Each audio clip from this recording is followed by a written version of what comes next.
This is a Gibson SG, and I have never owned, ever in my life, a Gibson SG. But they are pretty cool. So this one is a little bit unique. It's a 70s SG model, so it's not vintage spec. Dead giveaway are the block inlays and the P90 pickups. You don't see that on SG specials. So just real quick to show you a few things that make this a little bit unique. There's a volute on the headstock there to help prevent breaking. It's got the block inlays, nice pearloid block inlays, also on the first fret, kind of like a custom.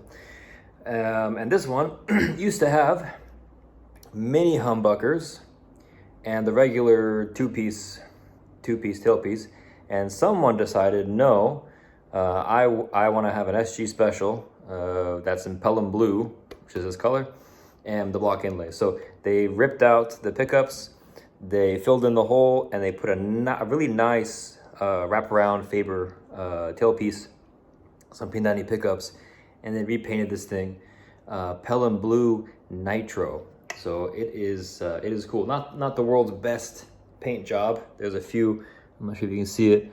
They got a little bit of paint in some places they probably shouldn't have, but overall not bad. I mean, it's not a high school job. Cool guitar, cool vibes. Got still some wear on it. Some nice. Also, this is cool. I've seen this on a few models. It's kind of like textured backplate thing going on. So SG. Should you get one?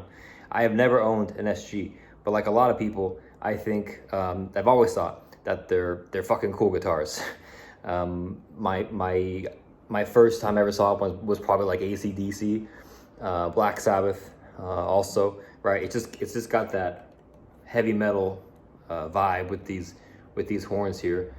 In doing some, in learning about the SG, going down the rabbit hole of some YouTube videos, I learned that the SG means solid guitar, and that's the model it was given after its original name, which was Les Paul. This was basically the Les Paul 2.0 model, and for various reasons, some people say it's because he hated the guitar. Some people say it's because it was a divorce and he didn't want to have royalties from having having his name on the guitar and getting paid for it.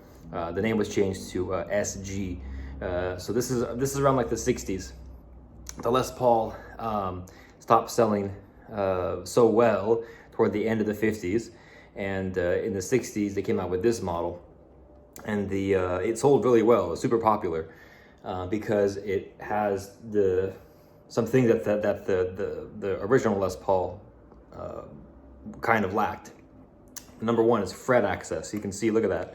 You can reach all 22 frets and then some really easily because of these super deep cutaways here. Now, that's a good thing, but I've learned in like the first 2 days of owning this guitar that can cause some problems. The first one is by having such a deep cutaway, you can see here, let me get closer.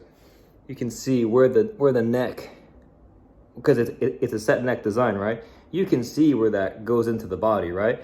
There is not a lot of support there. Like this thing is just barely attached. So much so that the pickup has to be moved back away from the fretboard. Usually a humbucker is going to be like right about here, like a Les Paul. But on an SG, you got to push it back a little bit because there just isn't any meat here for this thing to go into. Plus, you got to have some kind of structural support to get this neck joint. And even though, they did it, I'm not sure if you can hear this, but if you take the guitar, here, actually, I'll plug it in. If you just do this, the weight of the neck is enough to make a little bit of a tremolo effect, because this thing is just like barely attached to the body, which comes with the territory. I mean, this thing is designed this way. The necks are really thin. They call them the fastest neck in the world when they brought these things out and advertised them. So it's a very thin neck. It's got a really deep cutaway.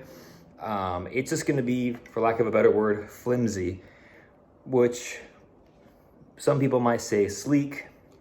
After all, the body is also very thin, right? It feels thin. It's very light. It's actually so light, the body, that the weight of the neck causes what's called neck dive. And you kind of have this feeling that the neck is always wanting to go this way on you. Sitting down doesn't matter, but playing live, this is where the strap button is. That creates, with the strap button being here and here, it's kind of gonna do this a little bit. But anyway, so the point of the video is just like, should you get an SG? I mean, they're really cool guitars. The reason why I want to get an SG was because I'm a huge Black Sabbath fan, and the early Black Sabbath albums, I didn't know until much later in my life, after listening to those albums of 1,000 times. Those tones, those heavy metal tones, come from P90 pickups on an SG special, not a humbucker tone that you see with his later SG style, because they're not really SGs, SG style models. So I wanted to get one just to say I tried it. I also have, I'm trying to make a minimalist guitar collection. So I have Les Paul, Telecaster, Strat, and then an SG in its more popular format of the two humbuckers and the regular two-piece bridge, to me is a little bit too much like a Les Paul. So this was a good excuse to get a fourth guitar for the minimalist collection, because this has a single wraparound piece which totally changes the feel and the tone. It's a very light, resonant tailpiece, very similar to if you've ever played a Paul Reed Smith wraparound bridge. Same concepts. Solid.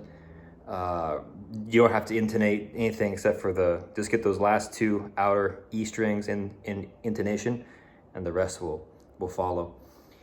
Cool guitar. Weird compared to a Les Paul or a Strat or a Telecaster. It's thin, it's sleek, it feels kind of flimsy, but I like it. I mean, the pickups and the bridge, I think, make the difference for me. It's kind of sitting down, it's not too bad, but it does want to dive. You can kind of see, actually, it kind of goes on its own a little bit.